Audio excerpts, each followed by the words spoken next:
Gloucester docks, 10 o'clock, just done the engine check. Andy's doing a panorama with the camera, and then we'll start the engine and get underway. We haven't a shot of the lock now, the red lights on, so there's obviously somebody coming in or going down in the lock. And just over to the left hand side there's Nielsen's boat yard, with various boats sat outside of it and work being done on them. Right, we've just pulled in the mooring lines, and what I'm going to do now is turn the boat in the docks and then go up to Llanthony Bridge. There's a traffic light on it, we'll have to sit and wait for a couple of minutes for it to open, and then we're out of the docks and on the canal.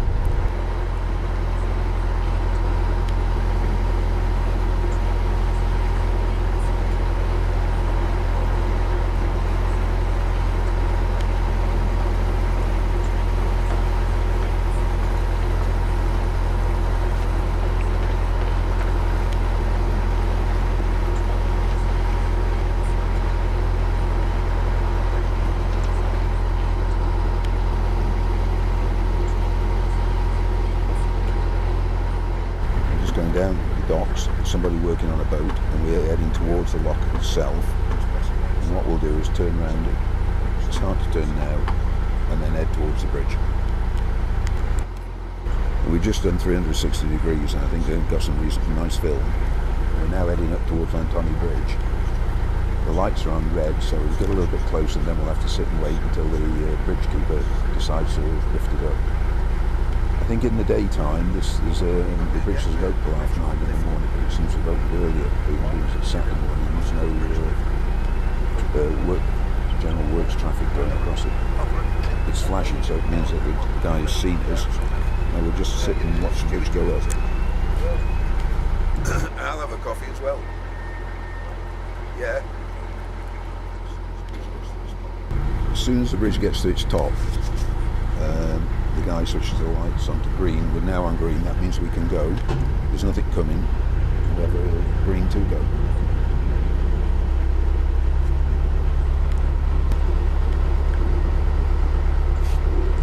On the left is Wetherspoons, just opened last year. And on the right you've got the Gloucester College just as we're going out and moving up the canal.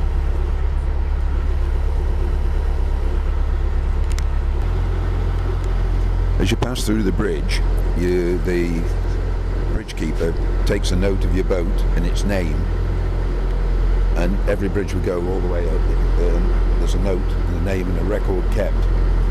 So I suppose it gives them control, and they know exactly who's on the canal, where they are, all the time.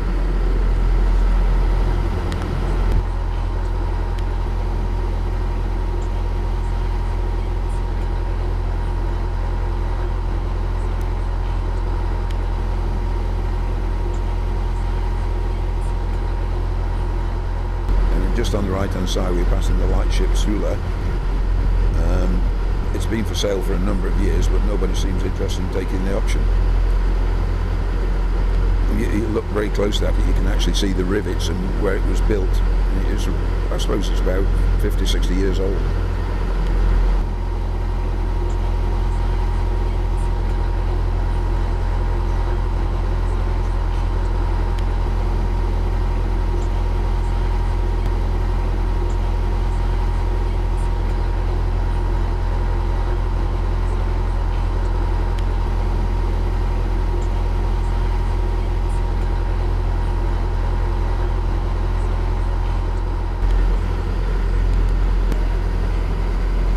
Concrete channel we're passing through now makes sure that the large vessels stay in the middle of the canal for the deepest part, but also the maximum air draft.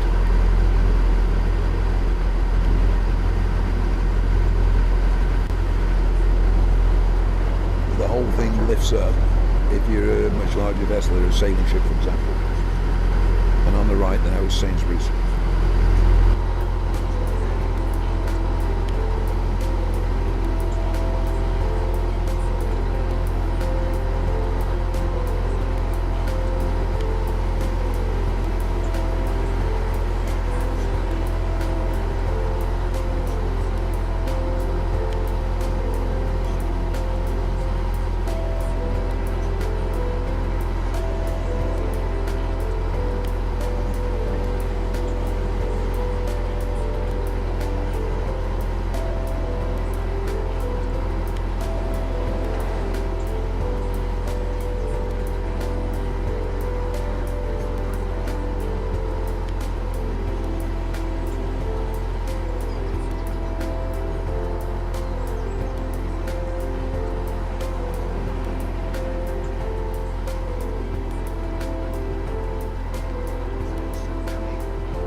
port side on the left, we've got the Gloucester Rowing Club, and being Saturday morning, a lot of boats are out, so you have to be fairly careful to weave in and out of them. And also, we've got a dry dock. You can see the boats moored outside it, where they do quite a lot of painting and repainting of narrowboats and any other thing they can get, I suppose, for business. We're just going to move out a little bit now, away from the new rowing club and away from the rowers, so it's not to cause too much aggravation. We're just passing Hempstead Historic Dry Dock. It's been there for quite a long time, and they do some really nice work in there. In fact, you can see two boats in there being painted now.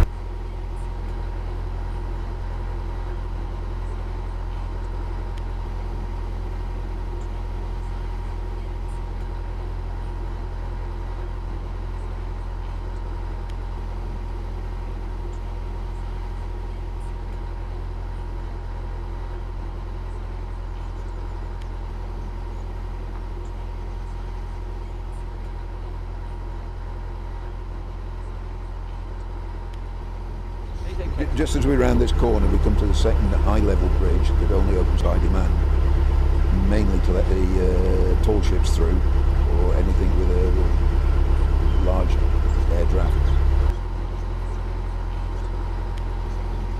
And just to the left, the spur you can see closed off is where the canal used to go before this bridge was put in the bypass.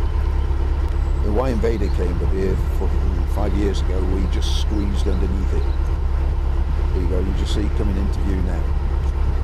This is at Wedgley.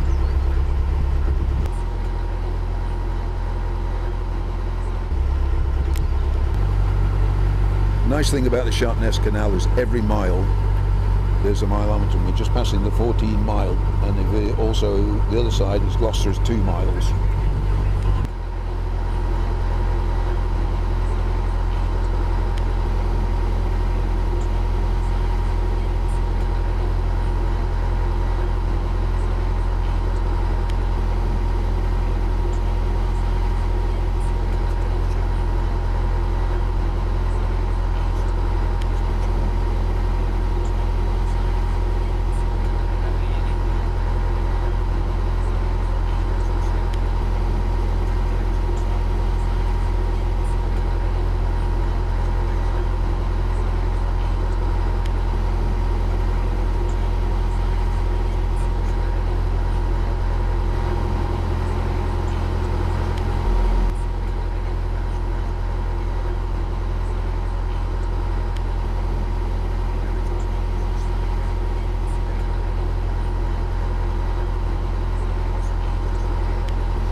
Just gone through the high bridge at Wedgley, and we come up to the next bridge, which is a swing bridge, and in the distance you can see we've got a green light.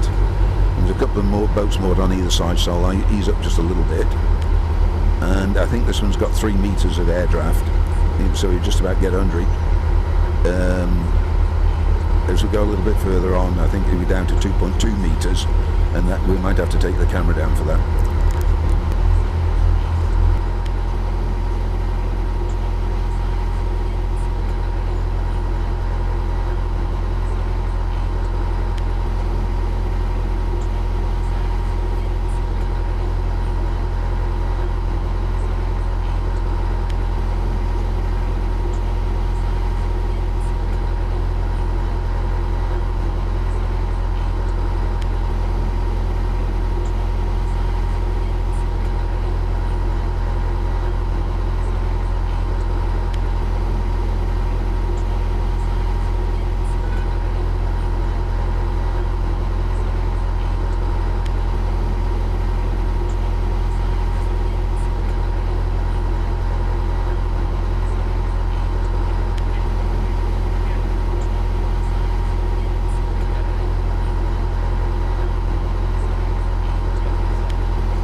Yeah, we're just coming up to the second bridge. We're now on green. A narrowboat's just come through in one of the rowing boats, and I think we're down to 2.2 metres air draft on this one, so we might have to go a little bit steady with the camera. We just come up to another milepost. Sharpness is 13, and there's still several rowing boats in front and behind, so we're going reasonably steady just to navigate our way in and out of them without causing any grief to anybody.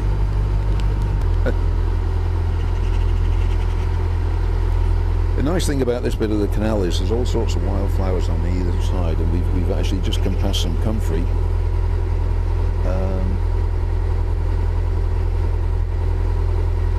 In flower. Amazing. It's almost though we're a week or perhaps a week late, and just to see it like that, it's like a little nature reserve, I think.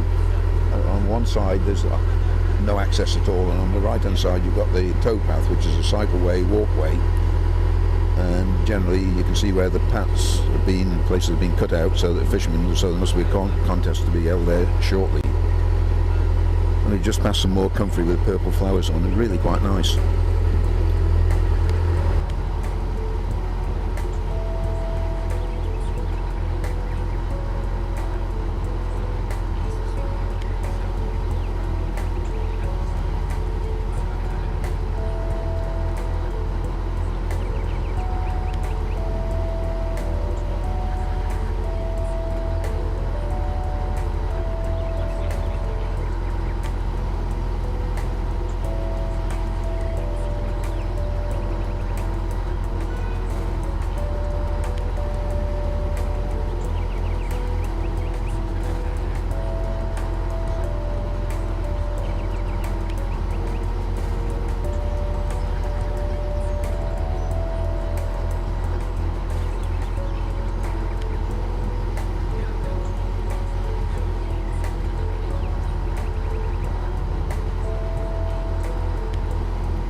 through the bridge, and it now opens up. On the left hand side is the lockkeeper's cottage bungalow, and what would have been is various bits of garden that people with narrowboats have claimed little bits, and there's a whole fistful of fruit trees there, plums and everything else that in a few weeks' time will be ready to pick for anybody going by.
Looking over to the right hand side, to the starboard side, in distance probably 8, 9, 10 miles away, you can see the Forest of Dean in the middle of the distance.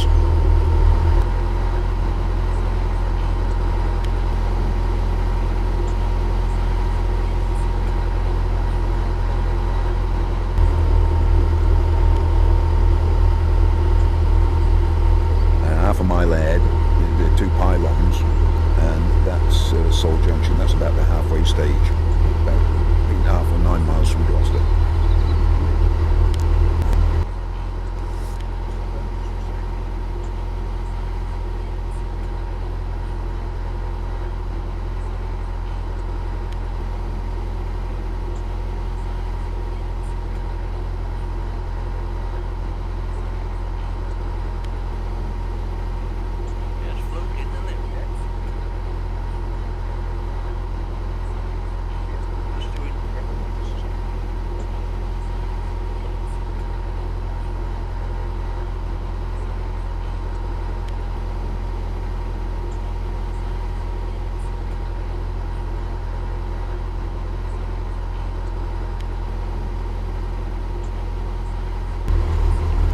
We're now approaching Saul Junction. About 200 metres in front, you can just about make out the bridge, swing bridge across the canal, and all the boats, a lot more boats moored on either side. And generally here we'd slow down a little bit so as not to cause a lot of waves and people that are moored up on either side.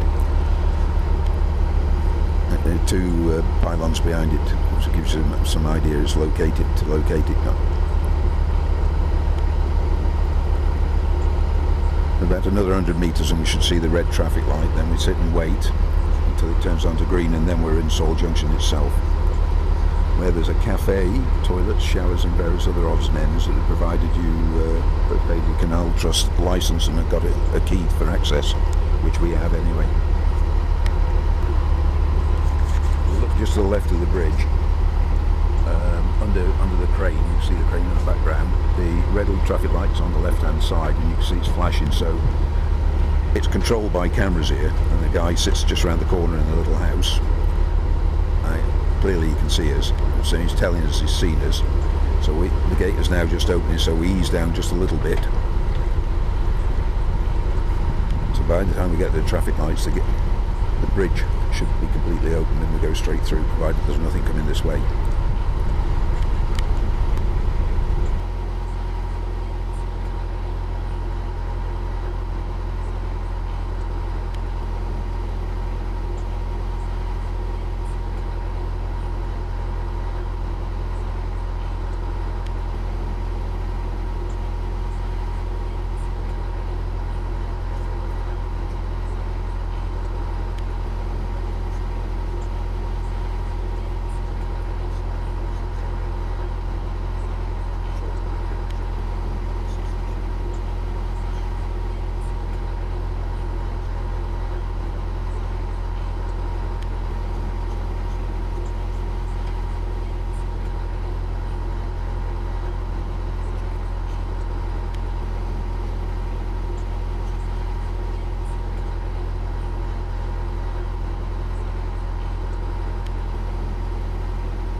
Got a green, so what I'll do is increase the revs, get up to speed, and that way the gate stays open only a minimum amount of time and there's no disruption to anybody trying to walk across or boats coming the other way.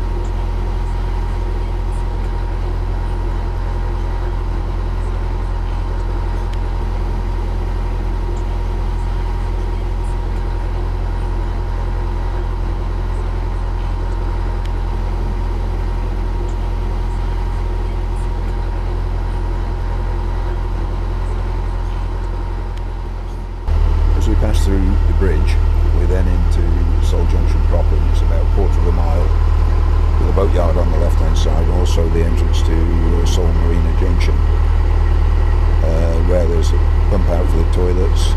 There's also a store to sell all sorts of goodies, from cans of oil to barge poles and mooring lines and that sort of thing. Generally sold to people in the marina, but you can go in and sort of have a look around yourself if you need it as an emergency.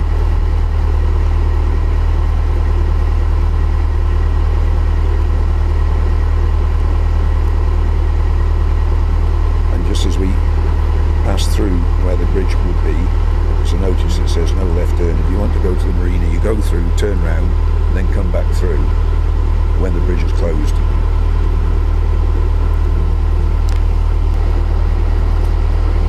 On the right, we just passed the two willow truss boats. Normally in the day, in the week, they do trips up and down the canal for disabled kids or people, anybody with a... It's quite a nice day out. And just on the left, you can see R.W. Davison's boatyard. Very quiet at the minute, but when we came by yesterday, it's really quite busy. And there's a fair selection of boats that appear to be worked on your left hand side. We're just about halfway through, and you can see the bridge in the distance, and you can also see the traffic light on red. So what I've done is eased off. I'll put it into neutral and just move over a little bit to the right, to the starboard side, and just on the right you can see the tourist shop that's not open at the moment, and also the showers and the toilets, disabled loos and everything else, which you open with your canal trust key. And car parking on either side, and for a small fee you can park all day and watch the boats come and go backwards and forwards, I suppose.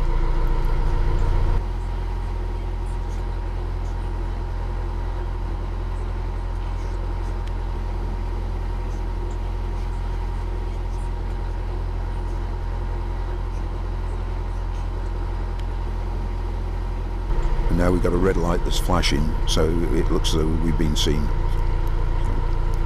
We'll start to ease forward, put it into gear, ready to be on the move as soon as the gate opens. can end up in a situation here where it's quite windy, sort of from the west or northwest, and while you're waiting to go through the bridge and keeping station, you actually push sideways and you end up going into or bumping into the boats that are moored on the left hand side there, on the port side of the canal.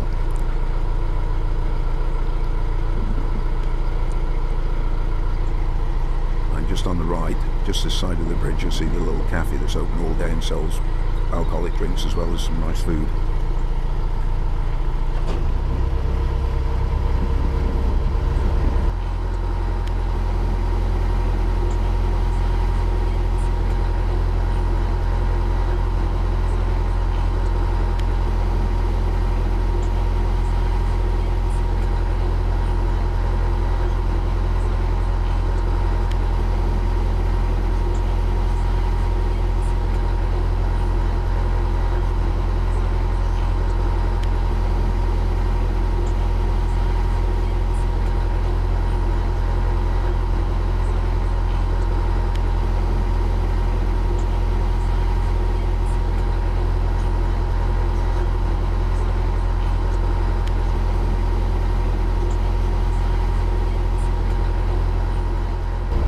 Now got a green, increasing the revs, and we're going through the bridge.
We're just coming up to the bridge. On the left is a corn factory. By appointment is HRH, the Prince of Wales, and on the right and starboard side are long-term moorings, and we're just hung on a minute now waiting to go through the bridge. There are two boats coming forward, so we'll have to mark time and wait for it.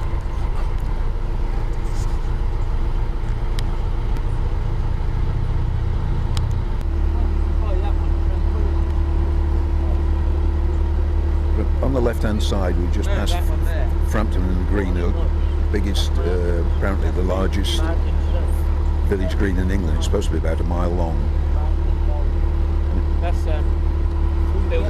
The bridge is about 200 yards ahead, and the traffic lights are on red, and permanent moorings on the port side and the left side. And on the right there, it's just first come, first served. Splatt Bridge.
now just going through the bridge, Splatt Bridge, and the guy on the bridge, the bridge keeper, has to take once again the serial number of your boat and its name, so that they've got a log of all movements on the canal itself. And in the far distance, about a couple hundred yards to the other side, there's a boat coming towards us, but we're nearer to him, so he's given us the right of way.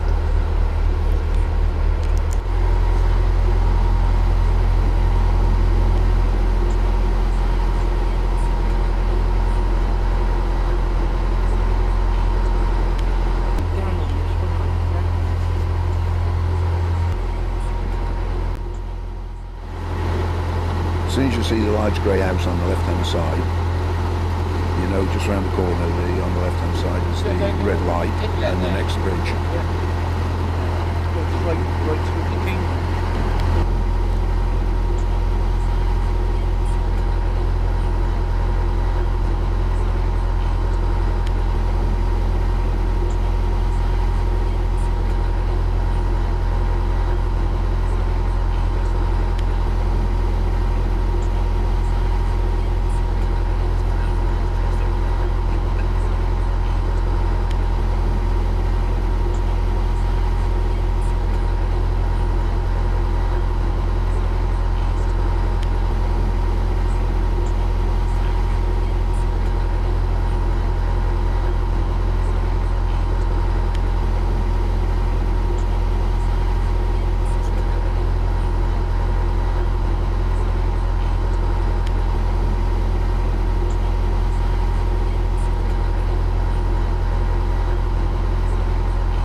on the last half a mile into Sharpness. There's a long straight from Burton, and just at the top of the straight, if you look to the right, you can see there's a wind turbine.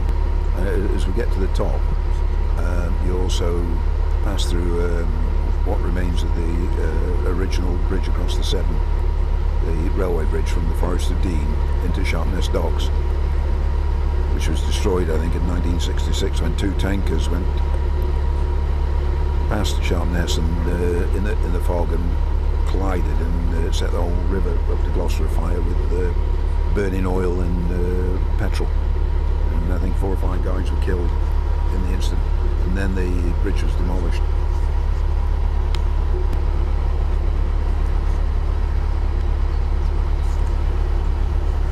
about 200 yards ahead on the left hand side, you can just see the remains of the railway bridge sticking out. And on the right you just see the propeller above the edge to the canal for the wind generators. Once you get to the remains of the bridge, from there on the right hand side all the moorings where you can stay for up to a fortnight, and Sharpness starts at that point.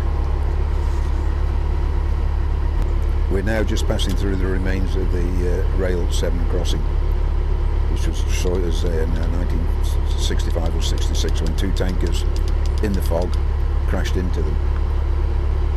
It's hard to imagine now. You look to the right and look at the Forest of Dean, that hundreds of thousands of tons of coal were brought out of it across this railway line, and then shipped from Sharpness by sailing boats and other coasters all over the UK. But all that has gone. We're now in Sharpness. And just as you pass through the bridge, there's a memorial to the accident. There's a little model railway bridge and a plaque giving the full details of exactly what happened. On the right now, and the last sort of quarter of a mile approach in, there's 1, 2, 3, 5, 6, probably 7 boats all tied up.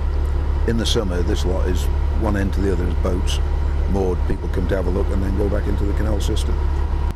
So it looks as though there's 1, 2, 3, 4 yachts in the line, all come along and tied together. There might be, I think there's a couple of cruisers to come through as well. The nice thing about this mooring is if you look just ahead, half right, follow the towpath round, then walk up in the trees, you've actually got a club up there which if you pay 50p you can go in and have a nice meal, and there's a good bar there as well. It's got quite a pleasant view over the rest of the 7 and the 2 7 bridges. I was wrong, there's probably 6 or 7 of them. I've never seen quite so many yachts come through here all in one go. Must have been a bit crowded getting into the dock on the other side, or kept well spaced as they came in. It's nice to see all these yachts together. It makes a change to see the odd one, but it must have been a real experience with them trying to get into the docks and then hanging about to get through the gate to go wherever we go.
The gates had just been closed and locked, so all the boats that were coming through have come through, and the rest will be in the lock waiting to lock down for high water in about half an hour's time.